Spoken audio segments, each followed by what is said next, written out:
Hey, what's up everybody? In this video, I'm going to go over Wild Gaston at skill level 4, 5, and 6.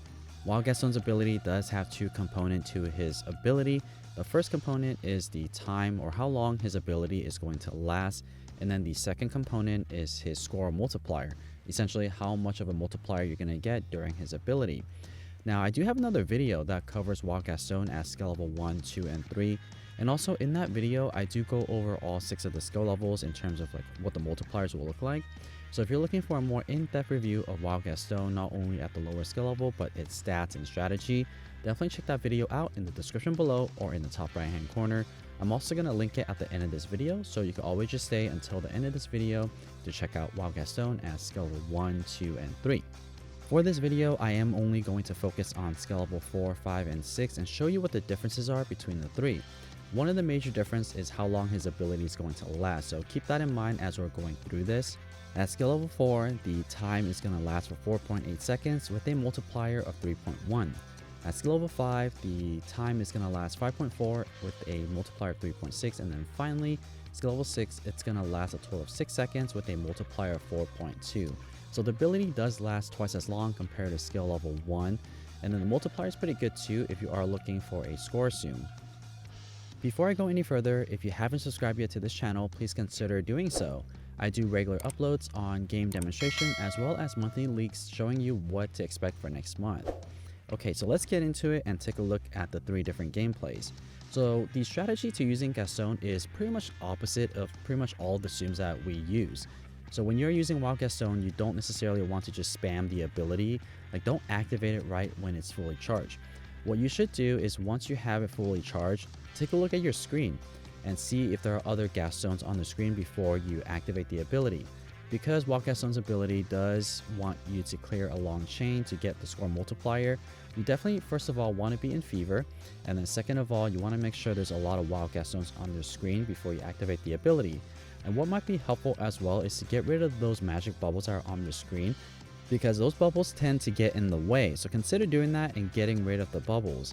And also keep in mind, the longer the chain, the more score you're going to get as well as more coins.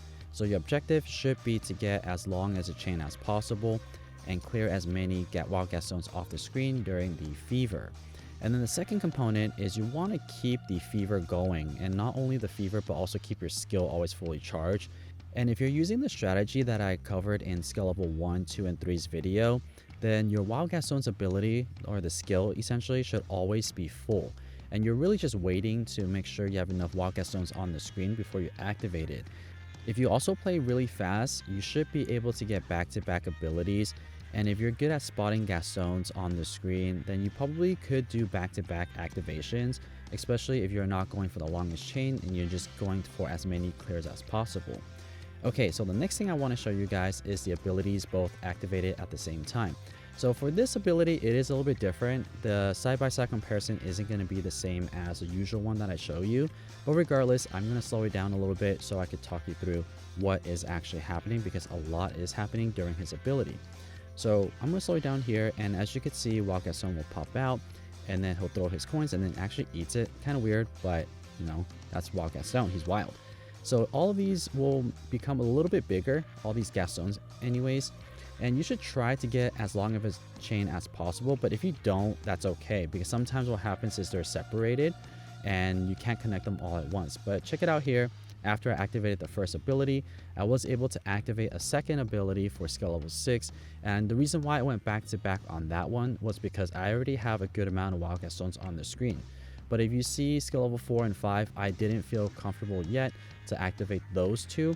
But at this particular point, I probably could activate it as well, because there's a good amount at the bottom already. And now that I'm out of fever time for skill level 4 and 5, I probably should have activated it right here and then continue doing more chains. So I'll play this through one more time just to show you the differences. And one thing I didn't mention earlier is one way you could tell if you are still in fever mode or not fever mode, but during the ability time or not, is take a look at the top section of your gameplay. You'll see this like little triangle thing with the circle, kind of like an arch. That is to show you that you are still in the bonus multiplier, so your scores are being multiplied. So skill level 4 just ended, and then 5, and then 6. So once you are out of that fever mode, you could always activate the ability again to keep going, which is what I did for skill level 6. So if you're going for a high score, this is not a bad idea to go back to back ability as soon as your ability time has ended, so that way you can keep your score multiplying as you play. Yeah, you're really using Wild Gaston to get a high score, because Wild Gaston is actually not that great for coins. So let's actually take a look at that, and what I'm going to do is show you all of the coin earnings that I got, as well as the score that I got for all 3 of these gameplays here. So for skill level 4, I got a coin earning of 1,392. Skill level 5, I got 1,543. And then for skill level 6, I got 1,900. As you can see here, Wild Gaston isn't going to be a great coin earner, so you're not really going to be using him to earn a lot of coins. There's definitely a lot of different Tsums out there that you could use to earn a high amount of coins. You're really using him for the score because of his multiplier ability, so keep that in mind as you're using Wild Gaston. And for skill level 4, I got 3.8 million points. For skill level 5, I got 6 million. And at skill level 6, I got 8 million. So not that impressive, but also my Wild Gaston isn't at a high level yet.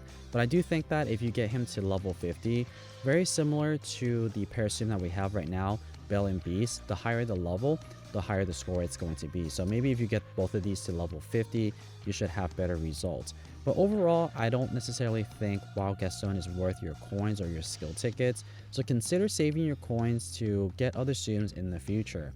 And if you are watching this video in the month of December, there are going to be other holiday Tsums that are going to be coming out in the month of December, so stay tuned for those.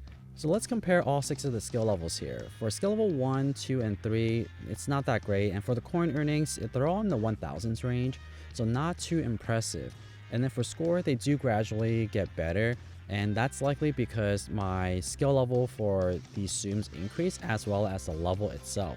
So like I mentioned, if we are able to get Wild Gaston to level 50, I do anticipate him breaking into the 10 million and probably actually more. You might even be able to get 15 million or even 20 million.